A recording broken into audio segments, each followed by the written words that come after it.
दोस्तों, seventh phase का चर्चा अब जोर शोर से चल रहा है और इसी बीच एक बात कन्फर्म हो गया है कि सेवेंथ फेज में सीट 100% बढ़ना है। और इसी को लेकर के आज संजय सर का और साथ ही साथ शिक्षा मंत्री का भी बयान आया है। आखिर क्या कुछ कहा गया संजय सर के द्वारा और शिक्षा मंत्री के द्वारा सेवेंथ फेज को लेकर के, सीट बढ़ने को लेकर के, और जो सिक्स फेज 25 फरवरी को समाप्त हो रहा है, इसको लेकर के आइए हम लोग देखते हैं। यह देख सकते हैं आप लोग कि आज का दैनिक भास्कर अखबार का कटिंग है। इसमें देखिए कहा गया है कि प्रारंभिक स्कूलों के 90,000 में से 47,000 पद रह गए खाली, यानी कि जो सिक्स फेज में प्राइमरी का चल रहा है काउंसलिंग, इसमें आधा से अधिक सीट खाली रह गया है। साथ ही देखिए यह भी कहा गया है कि 25 फरवरी को मिलेगा नियुक्ति पत्र।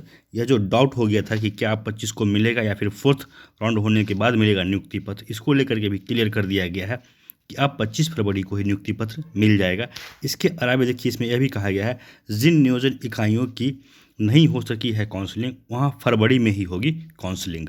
जाहिर सी बात है कि जब इतना ज़्यादा सीट खाली जा रहा है तो जब भी सेवेंथ फेज़ शुरू होगा तो ये सीटें सेवेंथ फेज़ के प्राइमरी में ऐड हो जाएगी। लेकिन यह देखना है कि सेवेंथ फेज़ में एसटीईटी वालों के लिए, खास करके मेरिट वालों के लिए, जो कि माध्यमिक और उच्च माध्यमिक में है, उनके लिए कितनी सीट बढ़ती है। इसके लिए सरकार का कहना है कि हम इसका गणना करेंगे। कल आप लोगों ने इंटरव्यू देखा होगा संजय सर का, जिसमें उन्होंने कहा है कि हमने एक कमेटी बना दिया है और इस कमेटी का काम होगा कि सीटों का रिकैलकुलेशन करके वो हमें बताए कि माध्यमिक और उच्च माध्यमिक में भी कितना सीट है जो सेवेंथ फेज में ऐड हो सकता है। तो यह भी निश्चित है, प्राइमरी में तो सीट आएगा ही आएगा, क्योंकि आप लोग देख रहे हैं 90,000 में से आधा से अधिक सीट खाली जा रहा है और साथ ही माध्यमिक और उच्च माध्यमिक में भी बहुत सारा सीट खाली जाएगा ही जाएगा। तो वो सभी सीट सेवेंथ फेज में ही ऐड होना है। इसको लेकर के और हमारे शिक्षा मंत्री और संजय सर के द्वारा जो बातें कही गई है वो बहुत इम्पोर्टेंट है। देखिए शिक्षा मंत्री का कहना है कि रद्द हुए इकाइयों और जहां काउंसलिंग नहीं हो सकी है उन नियोजन इकाइयों की काउंसलिंग फरवरी में ही करा ली जाएगी। सरकार शिक्षकों की बहाली के प्रयास कर रही है, अभ्यर्थियों को चिंतित नहीं होना चाहिए। ये शिक्षा मंत्री हमेशा कहते रहते हैं कि चिंतित नहीं होना चाहिए, चिंतित नहीं होना चाहिए, लेकिन जो सजगता इनको दिखाना चाहिए बहाली को लेकर के, वो सजगता विभाग की तरफ से दिखता नहीं है। यही कारण है कि 3-3, 4-4 साल लग जाता है एक बहाली को कंप्लीट करने में। और इसी को लेकर के देखिए जो संजय कुमार है, इन्होंने क्या कहा है, अभी तक हुए काउंसलिंग में शिक्षकों के कुल पदों में आधे से अधिक रिक्त रह गए हैं। वैसे नियोजन इकाई जो काउंसलिंग में अब तक छूट गए हैं उनकी सूची मांगी गई है। काउंसलिंग जल्द करा दी जाएगी। 25 फरवरी को चयनित सभी अभ्यर्थियों को नियुक्ति पत्र दे दिया जाएगा।